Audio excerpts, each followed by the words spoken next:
E nós vamos fazer contato com o pré-candidato à Prefeitura de São Paulo pelo PT, Gilmar Tato. Bom dia, Gilmar. Bom dia, Glauco. Um prazer falar com vocês. Tudo bem? Prazer é nosso. Gilmar, ontem nós tivemos a notícia do Sindimotoristas anunciando que os ônibus devem sair mais tarde das garagens a partir de amanhã, pelo menos amanhã, né, na quarta-feira.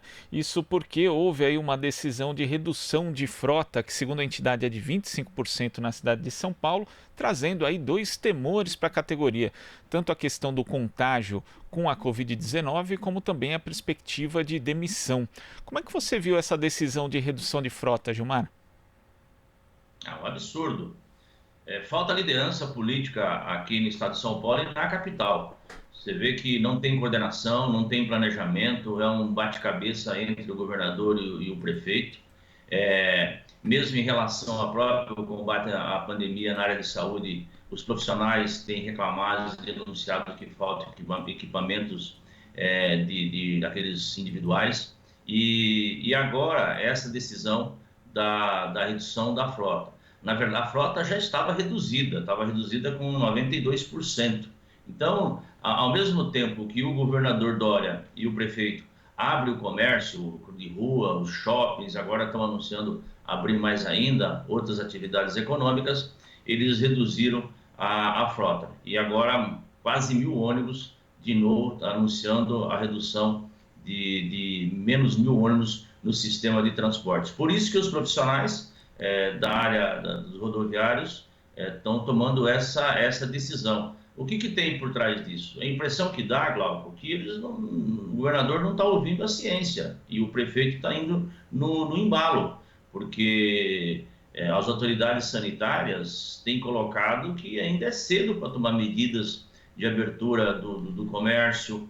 E essa medida de você reduzir a frota, o que significa isso? Significa que mais gente andando apertado no sistema de transporte, dentro dos ônibus.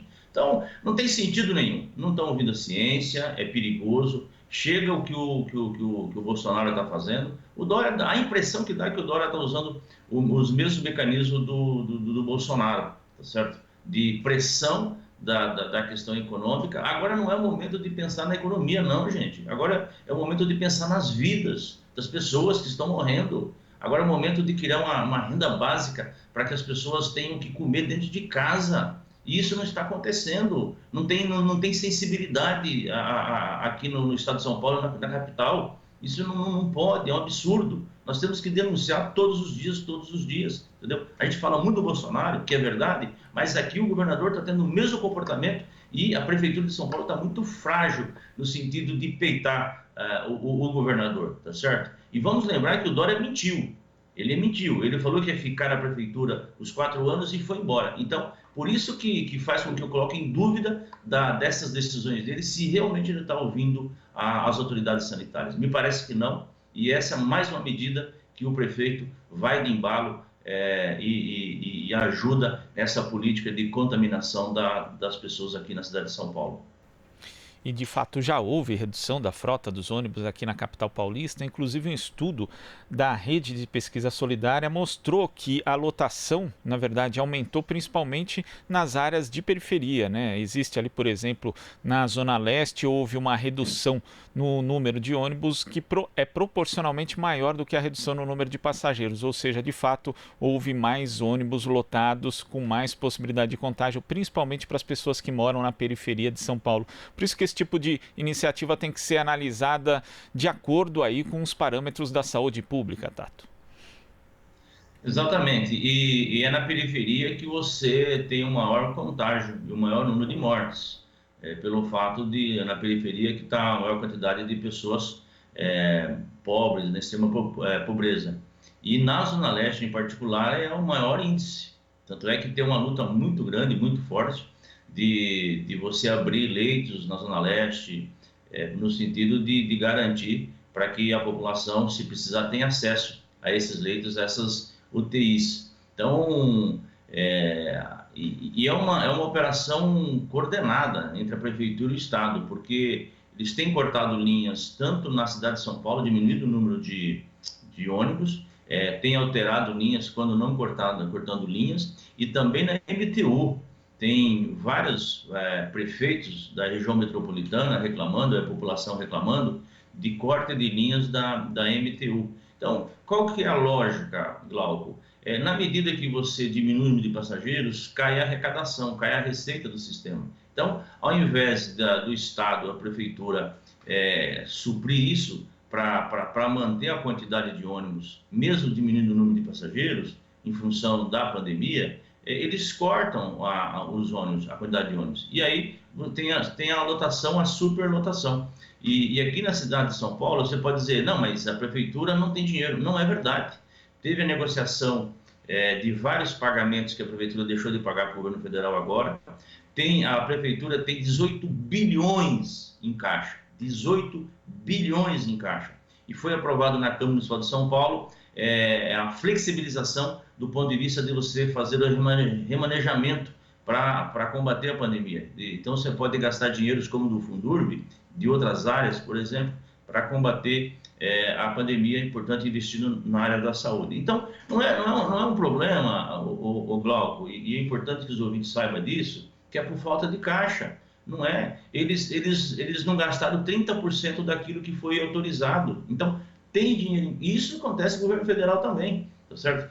Tem a autorização legal, tem dinheiro em caixa e eles não gastam esse dinheiro. Você vê que agora o próprio hospital de campanha do AMB, que aí já tem denúncia do Pacaembu, tem denúncia inclusive de superfaturamento, está sendo desmontado. A gente desde o início falava, mas por que não usa então essa pandemia, aproveita que está acontecendo isso e vamos incorporar vários equipamentos, prédios, para o Sistema Único de Saúde. Você tem vários hospitais que estão abandonados, que não estão servindo para o atendimento do Sistema Único de Saúde, que poderiam ser recuperados nesse sistema, como ali no Hospital Sorocabana, na Lapa. Mas você tem o do Brás, você tem o Hermínio Matarazzo, você tem outros hospitais que poderiam ser reformados rapidamente, que já eram hospitais, portanto você tem toda a estrutura hidráulica, elétrica, era só questão de reformar. E terminando esse processo, espero que termine o mais rápido possível,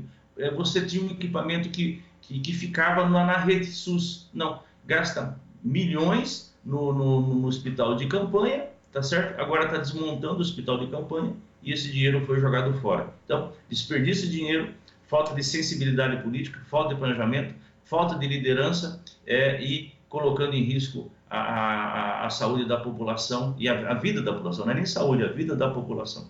A mesma coisa acontece com a alimentação. Aqui na rede municipal de educação, apenas 235 mil crianças estão recebendo o Vale Alimentação. Mas tem quase 1 milhão de estudantes na cidade, tá certo? E a maioria mora na periferia. Então, por que não dar garantia de alimentação para todas as pessoas? Não inclusive só os familiares de alunos que estão na escola, mas de toda a população. Então, isso é possível fazer. Nós estamos num período de guerra. Isso eles não estão fazendo. A população, principalmente quem mora em situação de rua, quem mora em cortiço, quem mora em beira de córrego, quem mora em submoradia, não está tendo assistência nenhuma por parte da prefeitura, tá certo? Então, joga simplesmente a vida das pessoas de forma irresponsável. Por isso que o controle, inclusive, tá difícil de acontecer dessa pandemia.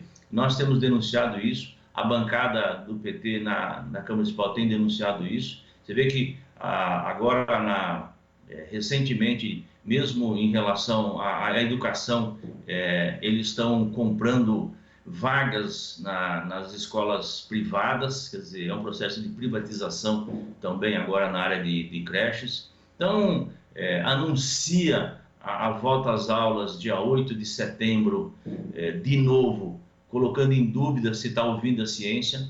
As mães, os pais estão revoltados com isso, estão com medo, os professores estão com medo, os profissionais na área de saúde. Ontem mesmo eu fiz uma reunião com 170 professores e professoras na periferia da Zona Sul de São Paulo. Assim, o pânico, para não falar medo, o pânico dos professores e de quem trabalha em creche, os profissionais, se vão ter segurança para voltar às escolas. vão ter estrutura, vão ter torneira, vão ter água, vão ter detergente para eles lavarem as mãos, para as crianças lavarem as mãos, vão fazer teste antes de entrar na escola, entendeu? Tudo isso o governador e o prefeito não fala. Então, a posição dos professores ontem, pelo menos, e professores que estão no dia a dia, tem diretores, inclusive, coordenadores pedagógicos, de falar, olha, não está claro, não esclarece. Como é que a gente volta para a escola colocando em risco as nossas vidas, a vida das nossas famílias, dos alunos, e não tem um plano de higienização por parte tanto dos equipamentos, como também das pessoas, dos alunos e dos profissionais de saúde. Então, é um bate-cabeça, é uma insensibilidade política, social, sanitária, que é inadmissível o que está acontecendo aqui na cidade de São Paulo. Agora, Gilmar, você já foi secretário municipal de transportes aqui de São Paulo. E a mobilidade urbana, ela é importante sob vários aspectos e dentro desse contexto de pandemia vai ser necessário, por exemplo, que ela seja discutida, que flua melhor até para a retomada da economia e também por conta da questão da própria pandemia, já que, segundo especialistas, vamos ter que ter cuidados aí sérios com a questão da higiene, com a questão de aglomeração durante muito tempo, já que a pandemia vai arrefecer, mas não vai embora totalmente. O vírus não vai embora, infelizmente. Então, você acha que chegou a hora de fazer essa discussão mais profunda, mais séria, mais articulada com os setores da sociedade a respeito da mobilidade urbana, já que é impossível, por exemplo, cuidar da saúde pública com ônibus e outros coletivos aí lotados no horário de pico, como a gente vê hoje na cidade? Olha, o sistema de transporte urbano já estava enfrentando muita dificuldade e está entrando em colapso, assim, em todas as cidades no Brasil, nas regiões metropolitanas. Então, nós vamos ter que rever tudo o que estava sendo feito. Está provado que está caindo o número de usuários, o número de pagantes. O valor, quanto mais você aumenta o valor da passagem, você tira as pessoas do sistema de transporte, porque elas não têm dinheiro. Com o aumento do desemprego, ainda mais, quer dizer, as pessoas não conseguem pegar ônibus nem para procurar emprego, e as pessoas deixam de fazer outras atividades, como lazer, namorar, passear em parques, visitar amigos, parentes, em função da falta de dinheiro. Por isso que chegou a hora, um debate bastante profundo de quem financia o transporte público. Eu defendo, viu, Glauco, que assim como a saúde, que ela é pública, gratuita, universal, a educação, ela é pública, gratuita e universal, o transporte tem que ser público, gratuito e universal. Isso já está na Constituição, a Constituição garante isso, e não tem sentido as pessoas deixarem de sair de um lugar e ir para outro por falta de recursos. Quer dizer, não pode ser impeditivo a falta de dinheiro para se locomover. E quem paga a passagem hoje, a grande maioria, ou pessoas estão desempregadas, ou vive de bico, uma parte não tem renda. Então, há uma exclusão social muito grande, nós estamos falando de milhões de pessoas, tá certo? Então, nós temos que buscar fonte para financiar esse sistema de transportes, fazer o Vale Transporte ser universal, criar a CID municipal, que é uma lei no Congresso Nacional, e aqui eu defendo de forma progressiva, gradual, de nós implantarmos a tarifa zero, portanto, o transporte gratuito para todos os setores que usam o sistema de transporte. Uma parte já existe, né? Você tem pessoas acima de 60 anos já não pagam, o estudante paga meia. Na nossa época, ele não pagava meia, era gratuito, mas o Dória acabou com isso e tem que voltar a ser gratuito para os estudantes, porque a educação para nós não é só sair de casa e ir para a escola, de escola para casa. A educação tem a ver com cultura, tem a ver com lazer, tem a ver com passear, tem a ver com namorar. Ela é mais ampla, então não pode ser só no horário de trabalho, de estudo. Essa é a concepção de educação que nós temos. Então, o debate sobre a tarifa zero, ele está colocado, queremos nós ou não. Então, nós temos que buscar fonte de financiamento, tá certo? E uma das fontes de financiamento, além do subsídio que existe na cidade de São Paulo, o governo federal tem que ter uma política nacional de mobilidade urbana, que envolve metrô, trem, transporte metropolitano e também transporte municipal urbano. E tem que ter uma agência reguladora metropolitana para definir o planejamento de operação, para definir, se não a tarifa, mas como que você vai organizar todo o sistema de transportes, com os municípios em torno.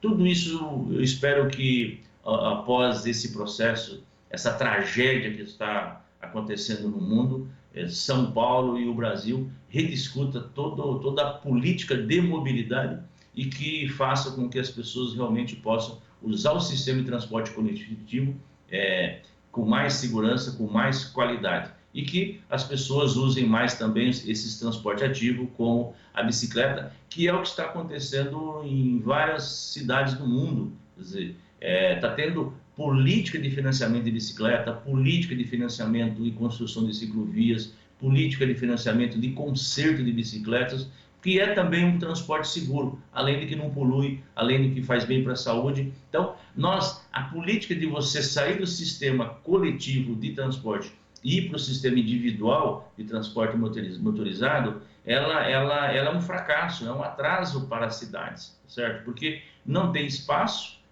para isso, e aumenta o congestionamento, aumenta a poluição. Então, nós temos que mudar o nosso comportamento. E a maneira de mudar o nosso comportamento, primeiro, você usar o transporte de bicicleta principalmente. E segundo, um investimento pesado em corredores, em terminais, faixas exclusivas, em construção de mais linhas de metrô e também aumentar, inclusive, a quantidade de ônibus nas linhas para superar e para adequar essa nova realidade, para sair dessa superlotação. Outra coisa que não se discute aqui no estado de São Paulo, e por isso que eu falo que falta liderança nesse momento, por que não haver um debate sobre o escalonamento de horários de funcionamento do comércio? Você pode fazer isso. Quer dizer, você tem no horário de pico de manhã e no horário de pico a fim de tarde, uma superlotação do sistema de transportes. E aí, no entre-pico, principalmente das 9 até as 4 horas da tarde, você tem um excesso de transporte e não tem usuário. Isso por quê? Porque não tem uma política de você discutir com o comércio, com alguns segmentos econômicos, o funcionamento diferenciado dessa atividade econômica. Então, tudo isso tem que ser feito, tem que planejar, tem que ter gente que pensa isso. Um debate que nós fizemos muito grande quando eu fui secretário de Transportes foi no sentido de a gente aumentar a velocidade do ônibus, por isso que nós fizemos mais de 400 quilômetros de faixa de ônibus, um debate e fizemos de que a necessidade de você ter bastante ciclovia na cidade de São Paulo, por isso que nós fizemos 500 quilômetros de ciclovias.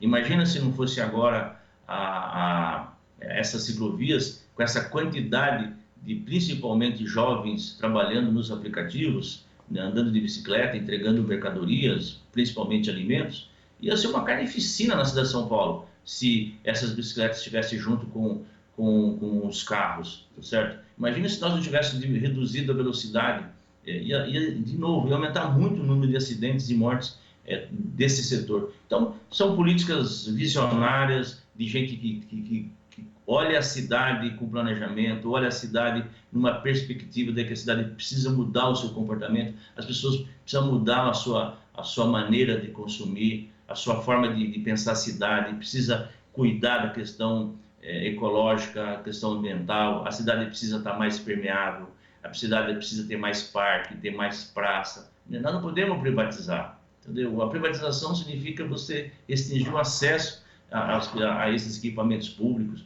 A cidade precisa cuidar do seu manancial, precisa fazer a reciclagem do lixo, que tem valor agregado. Você pode fazer disso uma geração de empregos através de cooperativas. Então, repensar a cidade de uma outra maneira, tá certo? E fazer com que as pessoas possam curtir a cidade, quer dizer, as pessoas possam fazer dessa cidade uma cidade agradável, através de economia solidária, através de construção, produção de hortas comunitárias.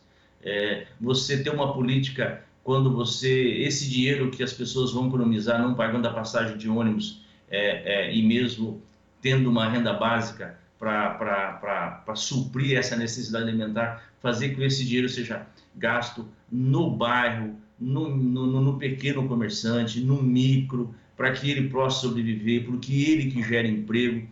Você pode criar uma moeda própria na periferia, com um banco comunitário, para que as pessoas possam pegar um empréstimo através de uma política de microcrédito, pegar R$500, R$1.000, R$2.000 para abrir um negócio, para comprar um carrinho de pipoca, de cachorro-quente. Então, são políticas que poderiam ser feitas na cidade de São Paulo, e que experiências em outras partes do mundo já teve. Então, nós não estamos inventando a roda. Esse excesso de concentração de shopping centers na cidade, de mega supermercados na cidade, megas lojas na cidade, é para quebrar o comércio de rua, entendeu? E quem sofre com isso? E quando você começa a ter um comércio, uma popularidade grande num comércio de rua, num bairro, o grande vai lá e compra. Olha o que está acontecendo com as farmácias.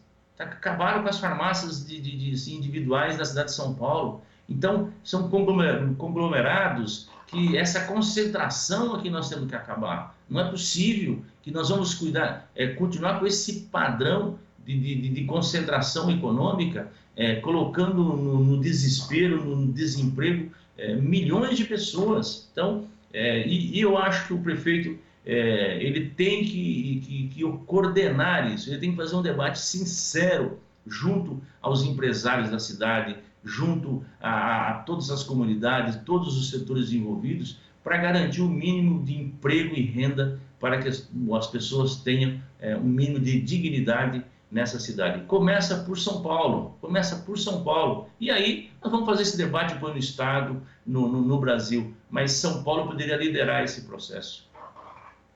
Tá certo, Gilmar. Queria agradecer a sua participação aqui no Jornal Brasil Atual e até a próxima. Eu que agradeço, Glauco. Bom dia. Grande abraço aos seus ouvintes. Conversamos aqui com o pré-candidato do PT à Prefeitura de São Paulo, Gilmar Tato. Aqui você ouve as notícias que os outros não dão. Jornal Brasil Atual.